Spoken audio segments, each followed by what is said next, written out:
आज के इस वीडियो में मैं आपके लिए लाया हूं वो टिप्स जो आपको प्रॉपर्टी खरीदने से पहले जरूर ध्यान में रखने चाहिए। नहीं तो प्रॉपर्टी खरीदने के बाद आपकी ज़िंदगी ऐसे उलझती चली जाएगी जिससे शायद ही आप कभी बाहर आ पाएँ। तो चलिए शुरू करते हैं हमारे इस नए एपिसोड को, जहां मैं आपसे शेयर करूंगा प्रॉपर्टी खरीदने के लिए बहुत ही अहम बातें।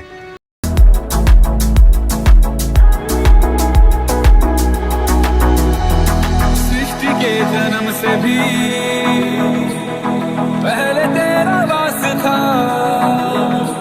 ये जग रहे या ना रहे, रहेगी तेरी आस्था। क्या समय क्या प्रलय, दोनों में तेरी महानता महानता महानता। आमतौर पर प्रॉपर्टी खरीदने का फैसला हमारी भावनाओं से जुड़ा होता है और इसे खरीदते समय अक्सर हम जल्दबाजी दिखाते हैं और बिना कुछ प्लानिंग के हम इसे खरीद लेते हैं।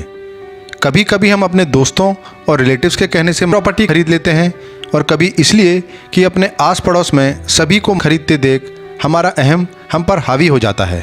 मगर क्या आपको पता है, इस फैसले को पूरा करने के लिए हमें बहुत अधिक प्लानिंग, सावधानी और खोजबीन की ज़रूरत होती है। साथ ही साथ हमें इसके लिए बहुत अधिक फोकस्ड अप्रोच भी रखनी पड़ती है, नहीं तो अक्सर हम दूसरे लोगों का शिकार हो जाते हैं। याद रहे, प्रॉपर्टी खरीदते समय कोई भी गलत निर्णय न सिर्फ आपकी फाइनेंशियल प्रॉब्लम्स को बढ़ा सकता है, बल्कि मौजूदा स्थिति में इसके बहुत हानिकारक परिणाम भी हो सकते हैं। तो यदि आप भी प्रॉपर्टी खरीदने की योजना बना रहे हैं तो आपके लिए यह सबसे महत्वपूर्ण हो जाता है कि आपके पास इनकम का एक जरिया निरंतर रूप से होना चाहिए, क्योंकि ऐसे बहुत से लोग हैं जिन्होंने भावुक होकर फ्लैट या मकान तो खरीद लिए, मगर अपनी नौकरी गंवाने के कारण अपनी EMI चुकाने में कठिनाइयों का सामना करना पड़ रहा है। इसलिए प्रॉपर्टी को कभी भी भावुकता में आकर ना खरीदें, बल्कि पूरी फाइनेंशियल प्लानिंग करने के बाद ही खरीदें, नहीं तो आपको बाद में पछताने का मौका भी नहीं मिलेगा। तो चलिए जानते हैं कि आपको प्रॉपर्टी खरीदने से पहले कौन कौन से रूल फॉलो करने चाहिए। मेरी सबसे पहली टिप है एक परमानेंट इनकम सोर्स होना, क्योंकि जैसा कि मैंने आपसे वीडियो की शुरुआत में ही कहा था कि अक्सर हम लोग अपने फ्रेंड्स और रिलेटिव्स के कहने से प्रॉपर्टी खरीद लेते हैं और जब हमें इसका एहसास होता है तब काफ़ी देर हो चुकी होती है। कोई भी प्रॉपर्टी खरीदने से पहले आपको यह जरूर ध्यान रखना चाहिए कि आपके पास समय पर अपनी EMI देने के लिए कोई न कोई इनकम जरूर हो। बाद में किसी भी परेशानी से बचने के लिए आपके लिए यह अच्छा होगा कि आप पहले से ही एक से अधिक इनकम सोर्स की व्यवस्था करें, ताकि अगर किसी कारणवश यदि आपकी नौकरी बीच में छूट जाए तो आपके ऊपर किसी प्रकार का बोझ ना पड़े। टिप नंबर 2, इमरजेंसी फंड रखना। हम में से बहुत से लोग इमरजेंसी फंड्स को इग्नोर कर देते हैं, मगर भविष्य में जब हमें जॉब लॉस या बिजनेस लॉस झेलना पड़ता है तब हमें पछतावा होता है कि हमने इमरजेंसी फंड क्यों नहीं रखा। ऐसा संभव नहीं है कि आप कभी भी फाइनेंशियल प्रॉब्लम से ना जूझें, और ख़ासकर तब जब अर्थव्यवस्था की हालत मुश्किल दौर से गुजर रही हो।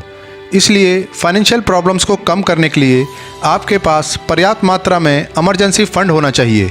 यह इमरजेंसी फंड इतना होना चाहिए जिससे आप कम से कम 8 से 10 महीनों तक अपनी आवश्यक ज़रूरतों को पूरा कर सकें, जिसमें आपके रेगुलर खर्चे और आपकी EMI शामिल हो।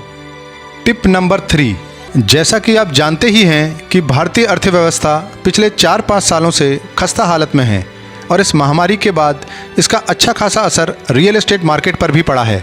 मगर यदि आप कॉमर्शियल प्रोजेक्ट में पैसा लगाते हैं, अच्छा कैपिटल एप्रिसिएशन भी ले सकते हैं। और प्रॉपर्टी में पैसा लगाने का सही वक्त मौजूदा समय में ही है, क्योंकि जब अर्थव्यवस्था सुधरने लगेगी तब प्रॉपर्टी के रेट भी आसमान छूने लगेंगे और तब उसमें पैसा लगाना जोखिम भरा हो जाएगा। यदि आप मौजूदा समय में पैसा लगाते हैं, प्रॉपर्टी भी अपनी पसंदीदा लोकेशन पर उपलब्ध हो सकती है। Tip number 4, bank loan from government banks.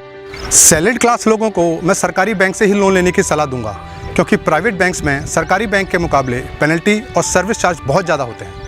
यदि आप बैंक से लोन ले रहे हैं तो जितना हो सके सरकारी बैंकों से ही लोन लेने की कोशिश करें, क्योंकि यदि आप प्राइवेट बैंक से लोन लेते हैं तो वो आपसे शुरुआती दौर में ब्याज ज़्यादा लेंगे और प्रिंसिपल अमाउंट बहुत कम, जिसके चलते यदि आप भविष्य में लोन चुकता करने की कोशिश भी करते हैं तो आपका प्रिंसिपल अमाउंट वहीं का वहीं खड़ा रहता है। मगर सरकारी बैंकों में ऐसा नहीं है, क्योंकि वो आपके ब्याज के साथ साथ असल भी कम करते हैं, जिससे आपको लोन चुकाते समय बहुत लाभ मिलता है। टिप नंबर 5, रजिस्ट्री और ट्रांसफ़र के लिए अलग से फ़ंड रखना। यदि आप किसी भी सेलर से प्रॉपर्टी खरीदें तो उससे पहले ये तय कर लें कि वो इस प्रॉपर्टी के ट्रांसफ़र का खर्चा उठाएगा या नहीं, और यदि वो ऐसा नहीं करता है तो वो पैसे आपको देने पड़ेंगे, जिससे आपके ऊपर आर्थिक बोझ और बढ़ जाएगा। याद रहे, एक गलत इन्वेस्टमेंट आपकी ज़िंदगी हिला सकती है। इसलिए यदि आप भी घर खरीदने की योजना बना रहे हैं तो मेरे इन टिप्स को फॉलो करें, जिससे भविष्य में आपको किसी भी प्रॉब्लम का सामना ना करना पड़े। उम्मीद करता हूँ ये वीडियो भी आपको ज़रूर पसंद आई होगी। तो जितना हो सके वीडियो को लाइक और शेयर करना ना भूलें, और चैनल पर नए आए हैं तो चैनल को सब्सक्राइब करें, जिससे भविष्य में आपको नए वीडियो की नोटिफिकेशन मिलती रहे। जय हिंद।